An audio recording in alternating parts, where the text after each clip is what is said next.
Assalamualaikum warahmatullahi wabarakatuh. Salam sejahtera bagi kita semua.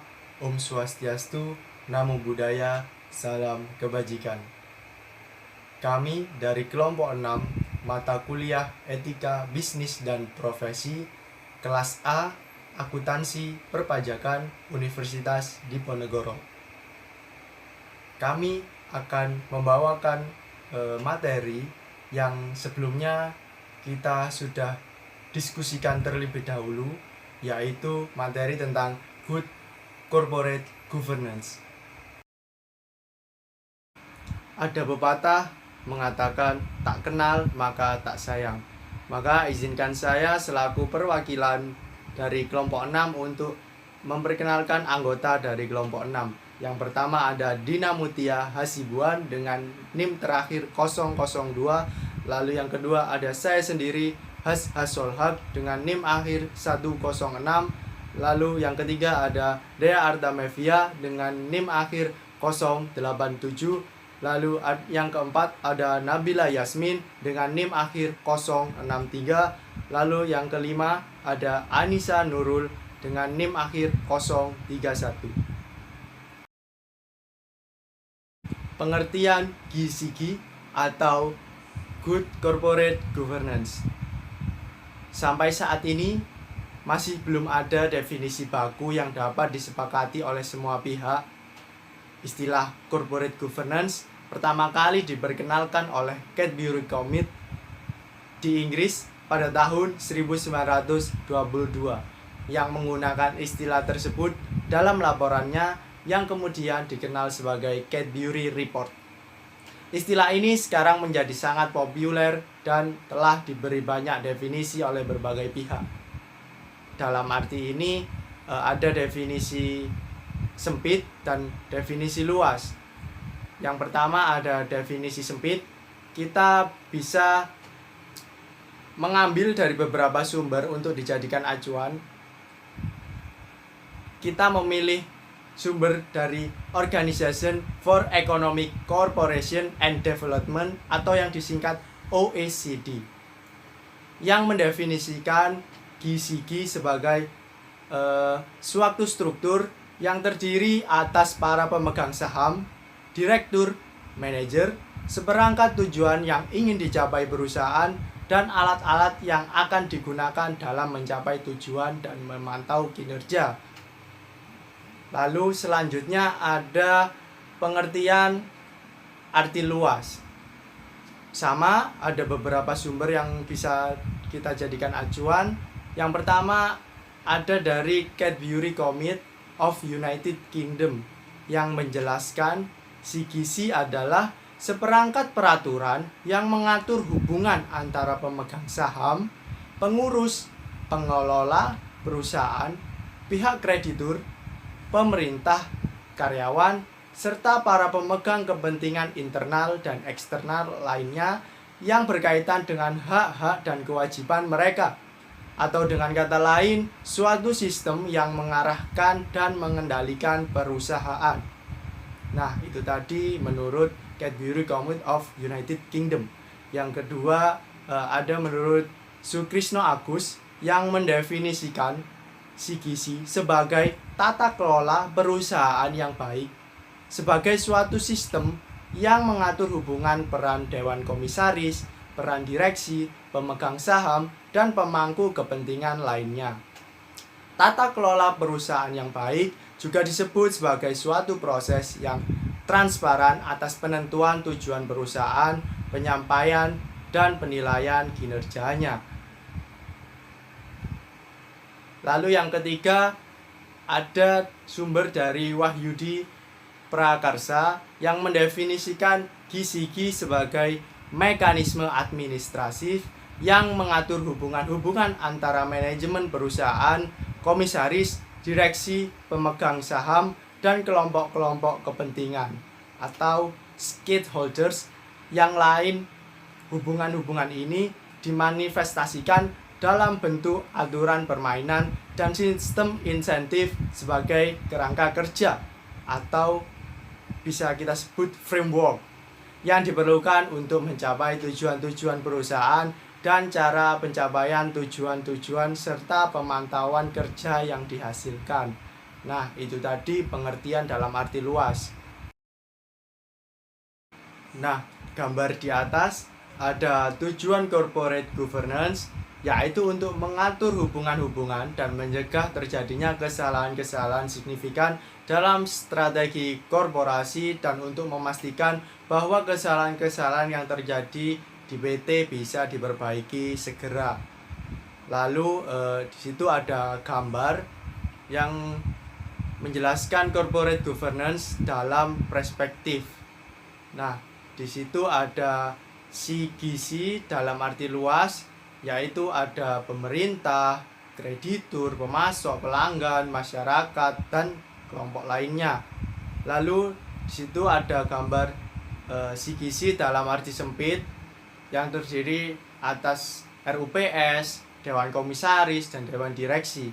Lalu ada Corporate Management yang terdiri direksi, manajer-manajer, serta karyawan.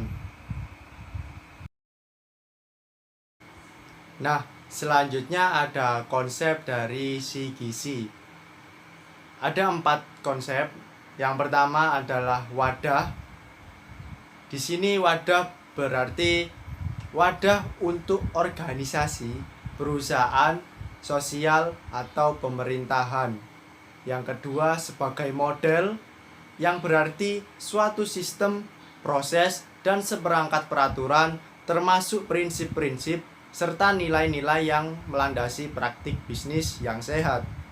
Lalu nomor 3 ada tujuan, yakni meningkatkan kinerja organisasi, menciptakan nilai tambah bagi semua pemangku kepentingan, lalu mencegah dan mengurangi manipulasi serta kesalahan yang signifikan dalam pengelolaan organisasi, lalu meningkatkan upaya agar para pemangku kepentingan tidak dirugikan.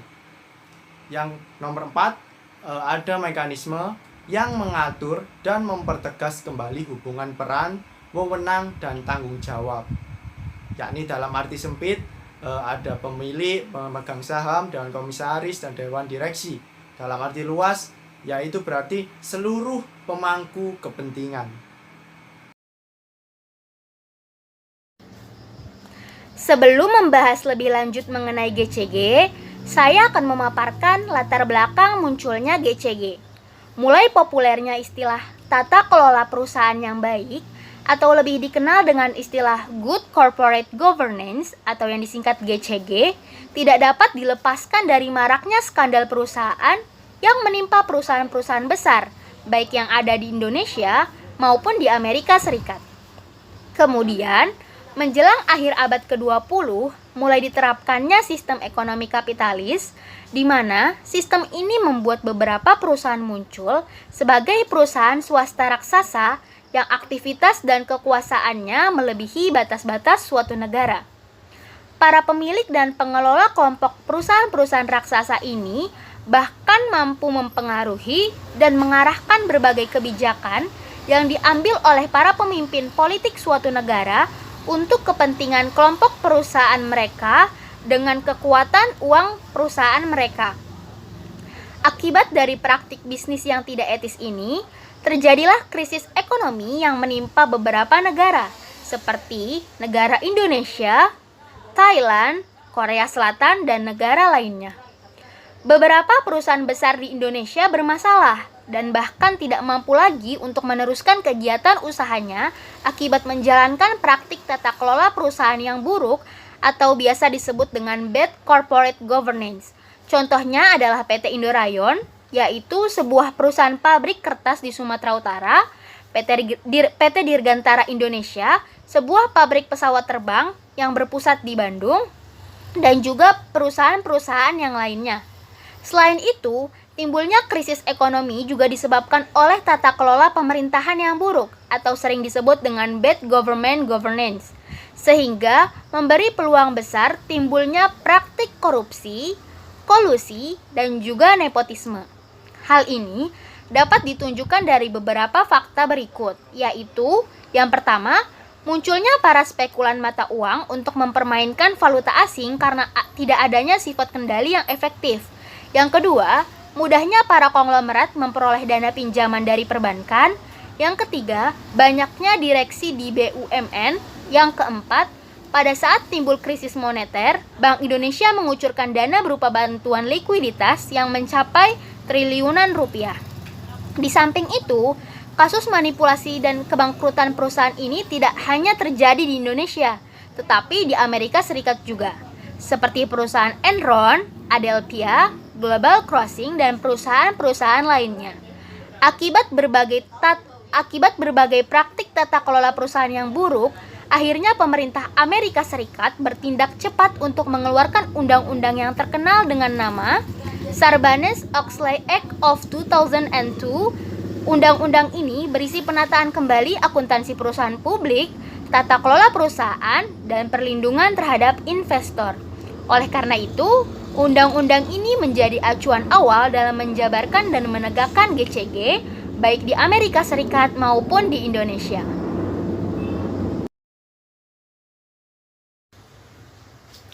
Kemudian, saya akan memaparkan materi mengenai prinsip GCG, Organization for Economic Cooperation and Development atau yang disingkat OECD, mencoba untuk mengembangkan beberapa prinsip yang dapat dijadikan acuan baik oleh pemerintah maupun para pelaku bisnis dalam mengatur mekanisme hubungan antar pemangku kepentingan tersebut.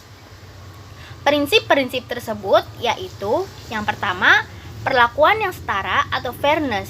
Perlakuan yang setara merupakan prinsip agar para pengelola memperlakukan semua pemangku kepentingan secara adil dan setara, baik pemangku kepentingan primer yang meliputi pemasok, pelanggan, karyawan, dan pemodal, maupun pemangku kepentingan sekunder yang meliputi pemerintah, masyarakat, dan yang lainnya.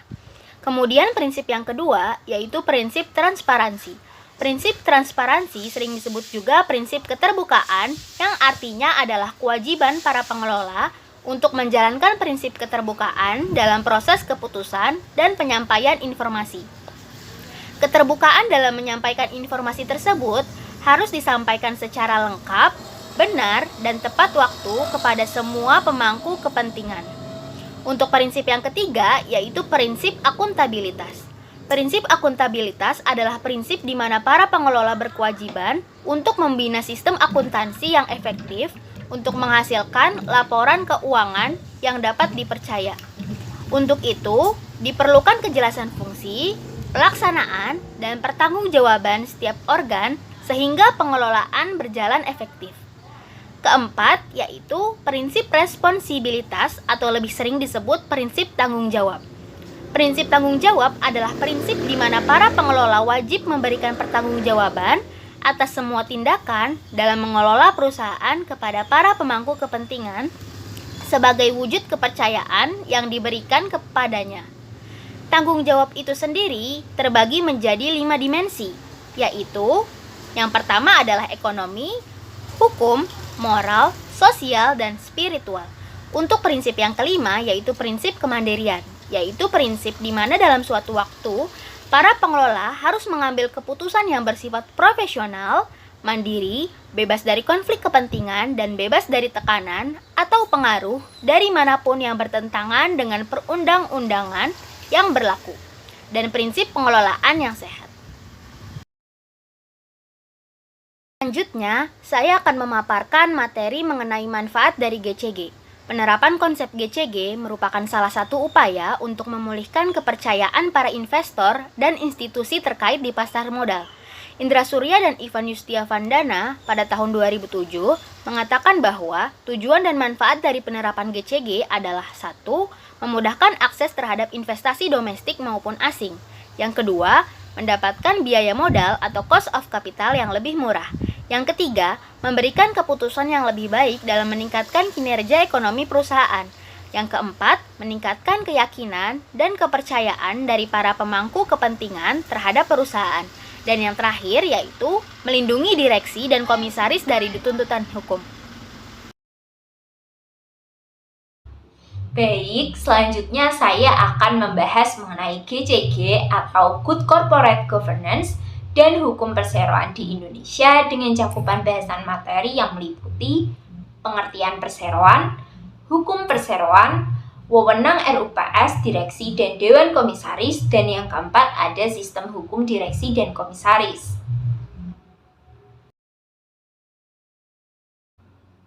Lantas, apa sih yang dimaksud dengan perseroan itu sendiri? Berdasarkan Undang-Undang Nomor 40 Tahun 2007 yang menjadi payung hukum kegiatan perseroan di Indonesia, sebagaimana diatur dalam Pasal 1 Ayat 1 Undang-Undang ini, yang dimaksud dengan perseroan adalah badan hukum yang merupakan persekutuan modal, didirikan berdasarkan perjanjian, yang melakukan kegiatan usaha dengan modal dasar di mana seluruhnya terbagi dalam saham dan memenuhi persyaratan yang ditetapkan dalam undang-undang ini serta peraturan pelaksanaannya. Sebagaimana yang telah saya katakan sebelumnya, hukum perseroan di Indonesia saat ini telah menggunakan Undang-Undang Nomor 40 Tahun 2007. Akan tetapi, sebelum menggunakan undang-undang ini, ternyata Indonesia memiliki payung hukum yang digunakan untuk mengatur perseroan, yaitu Undang-Undang Nomor 1 Tahun 1995. Pergantian undang-undang perseroan ini disebabkan karena adanya perubahan dan perkembangan yang cepat terkait dengan teknologi, ekonomi, harapan masyarakat tentang perlunya peningkatan dan kepastian hukum, kesadaran sosial dan lingkungan, serta tuntutan pengelolaan prinsip usaha yang baik, yaitu mengenai pengelolaan GCG ini. Beberapa ketentuan dalam UU Nomor 1 Tahun 1995 yang masih relevan masih dipertahankan. Namun, ada beberapa ketentuan baru yang ditambahkan dan disempurnakan sebagai penyempurna rambu-rambu tata kelola GCG ini. Ketentuan yang disempurnakan tersebut antara lain, pertama, Pasal 77 yang memaparkan terkait dimungkinkannya pengadaan RUPS dengan memanfaatkan teknologi informasi yang ada seperti telekonferensi, videokonferensi, atau sarana media elektronik lainnya. Yang kedua, ada bab 2 yang menjelaskan terkait tata cara pengajuan dan pemberian pengesahan atas status badan hukum dan pengesahan anggaran dasar perseroan. Ketentuan penyempurnaan selanjutnya yaitu ada pada bab 5 yang menjelaskan mengenai kewajiban perseroan untuk dapat melaksanakan tanggung jawab sosial. Nah, ketentuan yang terakhir itu ada pada bab 7 yang menyempurnakan mengenai tugas dan tanggung jawab Dewan Direksi dan Dewan Komisaris yang diperjelas dan dipertegas kembali dalam undang-undang ini. Undang-undang ini mengatur secara garis besar mekanisme hubungan, peran, wewenang, tugas dan tanggung jawab, prosedur, tata cara rapat, serta proses pengambilan keputusan dari organ minimal yang harus ada dalam perseroan, yaitu Rapat Umum Pemegang Saham atau RUPS, Direksi, dan Dewan Komisaris. Di samping itu, undang-undang ini juga mengatur persyaratan dan tata cara pengangkatan serta pemberhentian anggota direksi dan Dewan Komisaris. Wewenang RUPS, Direksi, dan Dewan Komisaris. Wewenang dari ketiga organ ini diatur dalam bab 1, Pasal 1 Ayat 1 Undang-Undang Nomor 40 Tahun 2007 yang memuat antara lain, pada ayat 4, menjelaskan wewenang dari RUPS atau Rapat Umum Pemegang Saham, di mana organ ini memiliki wewenang yang tidak dapat diberikan kepada direksi ataupun Dewan Komisaris dalam batas yang ditentukan dalam undang-undang ini atau anggaran dasar. Pada ayat 5, menjelaskan wewenang dari direksi yang memiliki tanggung jawab penuh atas pengurusan perseroan untuk kepentingan perseroan, serta mewakili perseroan baik di dalam maupun di luar pengadilan sesuai dengan ketentuan anggaran dasar. Kemudian, pada ayat 6 menjelaskan bahwa Dewan Komisaris adalah organ perseroan bertugas melakukan pengawasan secara umum maupun khusus sesuai dengan anggaran dasar serta memberikan nasihat kepada Dewan Direksi. Dari penjelasan ketiga ayat tersebut, dapat kami simpulkan bahwa RUPS merupakan organ tertinggi juga memiliki kewenangan tertinggi dalam perusahaan yang berbadan hukum perseroan. Kemudian, anggota direksi dan dewan komisaris itu diangkat dan diberhentikan oleh RUPS. Dewan komisaris bertugas mengawasi, memberikan nasihat, dan arahan kepada direksi dalam menjalankan operasional perusahaan. Dewan direksi bertugas menjalankan kegiatan operasi perusahaan berdasarkan arahan dan kebijakan yang ditetapkan oleh RUPS atau Dewan Komisaris ataupun anggaran dasar perseroan yang berlaku dalam koridor hukum. Sistem hukum direksi dan komisaris. Sehubungan dengan adanya sistem hukum yang berkaitan dengan organ direksi dan komisaris, dapat dikategorikan menjadi dua sistem top manajemen suatu perseroan. Yang pertama yaitu model Anglo-Saxon, sering disebut juga sebagai single board system. Model ini diterapkan di negara Amerika dan Inggris. Dalam sistem ini tidak dikenal adanya pemisahan antara dewan direksi selaku pelaksana dengan dewan komisaris selaku pengawas. Dalam model ini, kedua organ ini disatukan dan disebut sebagai Board of Directors. Yang kedua, model kontinental. Sistem ini diterapkan di negara-negara Eropa selain Inggris dan juga di Indonesia yang menggunakan two-board system. Dalam hal ini, dewan direksi sebagai eksekutif perseroan terpisah dengan anggota dewan komisaris yang berfungsi sebagai pengawas dan penasihat direksi. Selanjutnya, saya akan membahas materi mengenai organ khusus dalam penerapan GCG. Organ yang pertama yaitu komisaris dan direktur independen. Indra Surya dan Ivan Yustiavandana mengungkapkan ada dua pengertian independen terkait dengan konsep komisaris dan direktur independen ini. Yang pertama, komisaris dan direktur independen merupakan seorang yang ditunjuk untuk mewakili saham independen atau pemegang saham minoritas. Yang kedua, komisaris dan direktur independen adalah pihak yang ditunjuk tidak dalam kapasitas mewakili pihak manapun dan semata-mata ditunjuk berdasarkan background pengetahuan, pengalaman, dan keahlian yang dimiliki. Selain kedua pengertian tersebut, masih ada pengertian ketiga yang biasa dipakai dalam kode etik akuntan publik yang dalam konteks ini sering dikenal dengan dua istilah. Pertama, independent in fact, yaitu pengambilan keputusan yang didasarkan atas profesionalitas diri yang bersangkutan tanpa campur tangan pihak luar. Yang kedua, independent in appearance, di mana bila dilihat dari sudut pandang pihak luar, calon yang bersangkutan untuk menjabat tidak memiliki hubungan darah terhadap pemangku kepentingan. Organ khusus yang kedua adalah komite audit. Tugas, tanggung jawab, dan wewenang komite audit adalah membantu dewan komisaris antara lain yang pertama prinsip tanggung jawab. Organ ini mendorong terbentuknya pengendalian internal yang memadai, juga mempersiapkan surat uraian tugas dan tanggung jawab komite audit selama tahun buku yang diperiksa oleh eksternal audit. Yang kedua ada prinsip transparansi.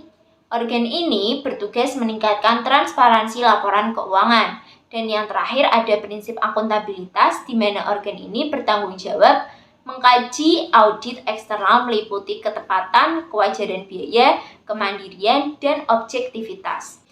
Organ khusus yang ketiga atau yang terakhir adalah sekretaris perusahaan. Perbedaan antara sekretaris perusahaan dengan sekretaris eksekutif yaitu yang pertama, sekretaris eksekutif direkrut sebagai staf khusus untuk kepentingan eksekutif puncak perusahaan seperti direksi dan komisaris atau sejenisnya. Fungsi utama sekretaris ini yakni menjadwalkan kegiatan, agenda rapat, dokumentasi surat masuk dan keluar, pengurusan dokumen perjalanan, dan sebagainya. Sekretaris ini hanya menjalankan tugas yang diperintahkan oleh eksekutif yang bersangkutan. Yang kedua, sekretaris perusahaan menampati posisi yang tinggi dan sangat strategis karena fungsinya sebagai pejabat penghubung antara perusahaan dengan eksternal perusahaan. Tugas utamanya yakni menyimpan dokumen perusahaan, daftar pemegang saham, risalah rapat direksi dan RUPS, serta menyediakan berbagai informasi penting bagi seluruh pemangku kepentingan. Selanjutnya adalah GCG dalam BUMN. BUMN atau Badan Usaha Milik Negara adalah suatu badan yang pada awalnya itu dibentuk sebagai bentuk penjabaran dan implementasi dari pasal 33 ayat 3 Undang-Undang Dasar 1945 yang bunyinya adalah bumi dan air dan kekayaan alam yang terkandung di dalamnya dikuasai oleh negara dan dipergunakan untuk sebesar-besar kemakmuran rakyat. Nah, oleh karena itu, pemerintah melalui BUMN kemudian mencoba untuk menguasai dan mengendalikan kegiatan yang mempunyai dampak luas bagi kepentingan masyarakat, seperti kelistrikan, telekomunikasi, tata guna air, dan pertambangan. Namun, seiring berjalannya waktu, BUMN yang didirikan oleh pemerintah ini telah merambah ke berbagai sektor, sehingga tujuan utama dari BUMN ini sama seperti perusahaan swasta, yakni untuk memperoleh keuntungan. Nah, kemudian berdasarkan peraturan yang ada, bentuk hukum BUMN ini dapat dibedakan menjadi 3, yaitu persero, perusahaan umum atau perum, dan perusahaan jawatan.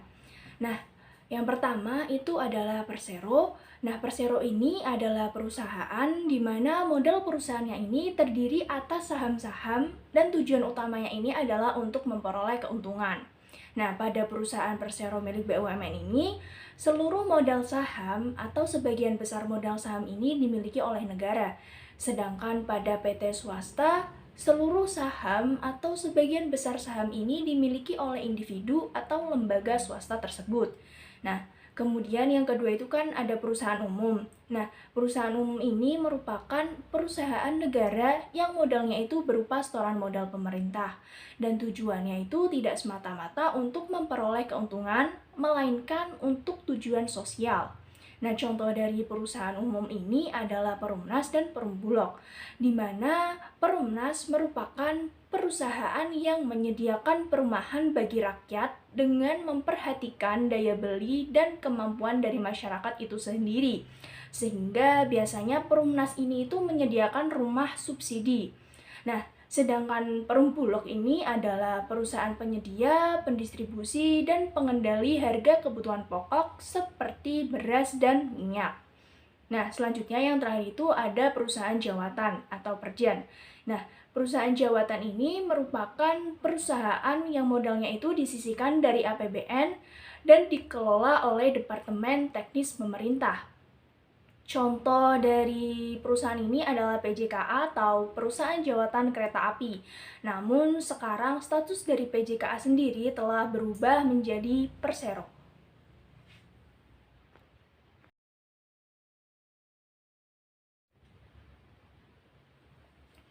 Nah, kemudian ada acuan pelaksanaan GCG dalam BUMN. Sebelum masuk ke acuannya, akan sedikit saya jelaskan gambaran mengapa acuan tersebut itu ada. Jadi, menurut Jaeger DKK, persoalan pokok yang dihadapi oleh BUMN ini secara keseluruhan adalah rendahnya keuntungan yang diperoleh dibandingkan dengan total hartanya. Persentasi keuntungan terhadap total harta sangat rendah, yaitu sekitar 3,6%, sehingga hal ini menunjukkan bahwa kinerja BUMN secara keseluruhan itu masih kurang memuaskan. Kemudian, Jaeger DKK kembali mengungkapkan bahwa rendahnya kinerja BUMN ini ada kaitannya dengan belum efektifnya penerapan tata kelola perusahaan yang baik di BUMN tersebut. Menyadari masih rendahnya kinerja BUMN, serta mengingat modal yang telah disetor dan harta yang telah tertanam pada BUMN sangat besar, maka pemerintah melalui Kementerian Negara BUMN ini mewajibkan semua BUMN menerapkan tata kelola perusahaan yang sehat atau disebut dengan Good Corporate Governance. Nah, sebagai acuan pelaksanaan, Menteri Negara BUMN ini mengeluarkan Keputusan Menteri BUMN Nomor Keputusan 23/MPM/PBUMN 2000 tanggal 31 Mei 2000 tentang pengembangan praktik Good Corporate Governance pada BUMN. Nah, kemudian pedoman praktik GJG ini disempurnakan melalui Keputusan Menteri Negara BUMN Nomor Keputusan 117 MMBU 2002 tanggal 1 Agustus tahun 2002. Berdasarkan Keputusan Menteri Negara BUMN Nomor Keputusan 117 MMBU 2002, di dalam pasal 4 itu tercantum tujuan GJG, yaitu yang pertama, memaksimalkan nilai BUMN. Nah, hal ini itu dilakukan dengan cara meningkatkan prinsip keterbukaan, akuntabilitas, dapat dipercaya, bertanggung jawab, dan adil agar perusahaan memiliki daya saing yang kuat, baik secara nasional maupun internasional. Kemudian itu yang kedua ada mendorong pengelolaan BUMN. Pengelolaan BUMN ini harus didorong agar pengelolaannya itu dilakukan secara profesional, transparan, dan efisien, serta memberdayakan fungsi dan meningkatkan kemandirian organ. Kemudian yang ketiga itu ada mendorong dalam pembuatan keputusan. Maksudnya itu di sini mendorong agar organ dalam membuat keputusan dan menjalankan tindakan itu dilandasi nilai moral yang tinggi. Nah, dan kepatuhan terhadap peraturan perundang-undangan yang berlaku, serta kesadaran akan adanya tanggung jawab sosial BUMN terhadap para pemangku kepentingan maupun kelestarian lingkungan di sekitar. Nah, kemudian yang keempat ini meningkatkan kontribusi BUMN. Nah, kontribusi yang dimaksud yaitu kontribusi dalam perekonomian nasional. Dan yang terakhir itu menyukseskan program privatisasi. Menurut UU Nomor 19 Tahun 2003 perihal BUMN, pengertian privatisasi adalah bentuk penjualan saham milik perusahaan perseroan yang termasuk BUMN kepada pihak lain dalam upaya peningkatan nilai perusahaan untuk memperluas kepemilikan saham dan memperbesar manfaat bagi negara maupun masyarakat itu sendiri. Selanjutnya di dalam pasal 3 ada prinsip-prinsip GJG. Yang pertama, transparansi. Transparansi yaitu keterbukaan dalam melaksanakan proses pengambilan keputusan dan keterbukaan dalam mengemukakan informasi material dan relevan mengenai perusahaan. Yang kedua itu ada kemandirian. Kemandirian yaitu suatu keadaan di mana perusahaan itu dikelola secara profesional tanpa benturan kepentingan dan pengaruh atau tekanan dari pihak manapun yang tidak sesuai dengan peraturan perundang-undangan yang berlaku dan prinsip-prinsip perusahaan yang sehat. Nah, yang ketiga ini ada akuntabilitas. Akuntabilitas yaitu kejelasan fungsi, pelaksanaan, dan pertanggungjawaban organ sehingga pengelolaan perusahaan itu terlaksana secara efektif. Yang keempat itu ada pertanggungjawaban. Pertanggungjawaban yaitu kesesuaian dalam pengelolaan perusahaan terhadap peraturan perundang-undangan yang berlaku dan prinsip-prinsip perusahaan yang sehat. Dan yang terakhir itu ada kewajaran atau fairness, yaitu keadilan dan kesetaraan dalam memenuhi hak-hak para pemangku kepentingan yang timbul berdasarkan perjanjian dan peraturan perundang-undangan yang berlaku. Berikutnya ada contoh kasus sebelum dan sesudah diterapkan prinsip GJG. Yang pertama itu sebelum diterapkan prinsip GJG, penunjukan anggota komisaris dan anggota direksi BUMN itu kurang memperhatikan aspek kompetensi dan profesionalitas. Nah, setelah diterapkan prinsip GJG, penunjukan anggota komisaris dan anggota direksi BUMN ini mulai memperhatikan aspek kompetensi dan profesionalitas. Yang kedua, sebelum diterapkan GJG, organ satuan pengawas intern atau SPI itu kurang berfungsi. Nah, sesudah diterapkan prinsip GJG, organ satuan pengawas intern atau SPI ini mulai diberdayakan. Yang ketiga, sebelum diterapkan prinsip GJG, tidak ada komite audit, dan sesudah diterapkan prinsip GJG, komite audit ini dibentuk. Yang keempat, sebelum diterapkan prinsip GJG, kurang memperhatikan penerapan prinsip akuntabilitas, terutama kurangnya perhatian direksi dalam penyusunan laporan keuangan yang berkualitas. Nah, sesudah diterapkan prinsip GJG ini, terjadi penegasan pentingnya penyusunan laporan keuangan yang berkualitas, dan bahwa hal itu merupakan salah satu wujud tanggung jawab direksi. Untuk materi selanjutnya adalah GCG dan pengawasan pasar modal di Indonesia. Pasar modal hanya memperjualbelikan instrumen keuangan atau sekuritas jangka panjang seperti obligasi dan saham. Keberadaan pasar modal ditentukan oleh lembaga-lembaga dan unsur-unsur penunjang pasar modal. Antara lain, yang pertama ada BAPEPAM LK atau Badan Pengawas Pasar Modal dan Lembaga Keuangan, yaitu lembaga yang dibentuk oleh pemerintah yang berfungsi mengawasi kegiatan semua lembaga terkait agar kegiatan pasar modal dan keuangan berjalan adil dan efektif. Selanjutnya yang kedua ada Bursa Efek, yaitu lembaga yang menyelenggarakan kegiatan perdagangan sekuritas pasar modal. Saat ini, yang menyelenggarakan kegiatan perdagangan pasar modal di Indonesia adalah Bursa Efek Indonesia atau yang dikenal dengan BEI, di mana lembaga baru ini merupakan gabungan dari dua penyelenggara sebelumnya, yaitu Bursa Efek Jakarta dan Bursa Efek Surabaya. Lalu yang ketiga ada lembaga clearing, yaitu lembaga yang mirip dengan lembaga clearing uang giral yang dikenal dalam dunia perbankan. Fungsi dari lembaga clearing ini adalah untuk menyimpan dan mengatur arus fisik dari sekuritas. Selanjutnya ada emiten. Emiten ini merupakan perusahaan yang menjual instrumen sekuritas untuk memperoleh dana dan investor di bursa. Selanjutnya ada underwriter, yaitu perusahaan penjamin bagi emiten agar emiten sukses dalam menjual instrumen sekuritas. Fungsi underwriter adalah untuk memastikan bahwa instrumen sekuritas yang diterbitkan oleh emiten dapat terjual habis dengan harga yang wajar. Lalu selanjutnya ada investor atau calon investor, yaitu institusi atau perorangan yang setiap saat melakukan transaksi pembelian dan penjualan atas instrumen sekuritas yang diperdagangkan di bursa.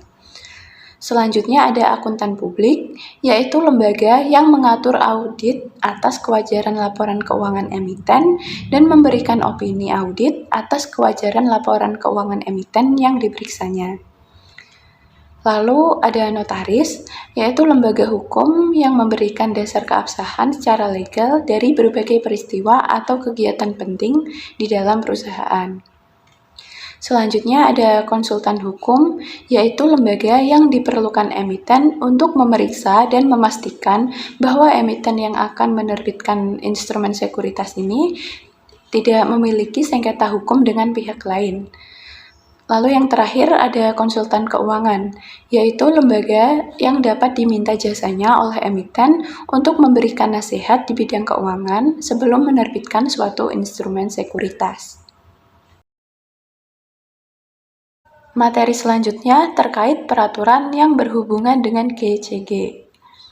Yang pertama ada UU nomor 8 tahun 1995 tentang pasar modal, terutama berkaitan dengan prinsip transparansi pengungkapan informasi penting.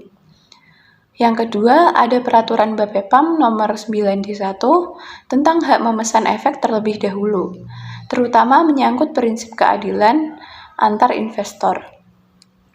Yang ketiga, ada peraturan BAPEPAM nomor 8G2 tentang laporan keuangan, terutama berhubungan dengan prinsip transparansi, akuntabilitas, dan tanggung jawab dalam penyusunan laporan keuangan. Selanjutnya, yang keempat, ada peraturan BAPEPAM nomor 9E1 tentang benturan kepentingan transaksi tertentu untuk menjamin transaksi dijalankan secara independen, jujur, dan tidak merugikan pihak lain untuk kepentingan pihak tertentu. Lalu yang kelima ada peraturan BAPEPAM nomor 9E2 yaitu tentang transaksi material dan perubahan kegiatan usaha yang dilakukan perusahaan terbuka. Lalu yang keenam ada peraturan BAPEPAM nomor 9G1 tentang penggabungan usaha dan peleburan perusahaan publik dan emiten. Selanjutnya peraturan BAPEPAM nomor 9I1 yaitu tentang rencana dan pelaksanaan RUPS.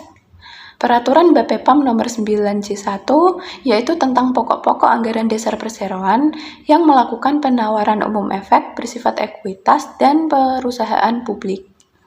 Selanjutnya, peraturan BAPEPAM nomor 9K5 yaitu tentang keterbukaan informasi bagi emiten atau perusahaan publik yang dimohonkan pernyataan pilot.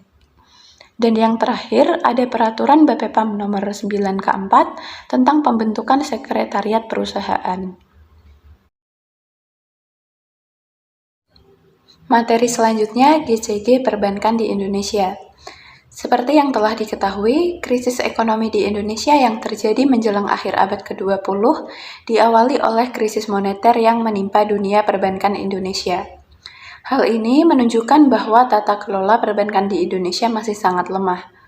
Oleh sebab itu, Bank Indonesia menata kembali manajemen dan kegiatan perbankan di Indonesia dengan mengeluarkan Peraturan Bank Indonesia Nomor 8/4/PBI 2006 pada tanggal 30 Januari 2006 tentang implementasi GCG oleh bank-bank komersial yang secara garis besar mengatur tentang yang pertama, ada prosedur pengelolaan melalui penerapan prinsip transparansi, akuntabilitas, tanggung jawab, independensi, dan kesetaraan yang termuat pada pasal 1 ayat 6. Yang kedua, tujuan implementasi GCG yang termuat pada pasal 2, di mana tujuan-tujuan tersebut diantaranya adalah untuk merealisasikan yang pertama, kejelasan tugas dan tanggung jawab Dewan Komisaris dan Dewan Direksi. Yang kedua, kelengkapan dan implementasi tugas komite dan unit pelaksana fungsi internal audit bank.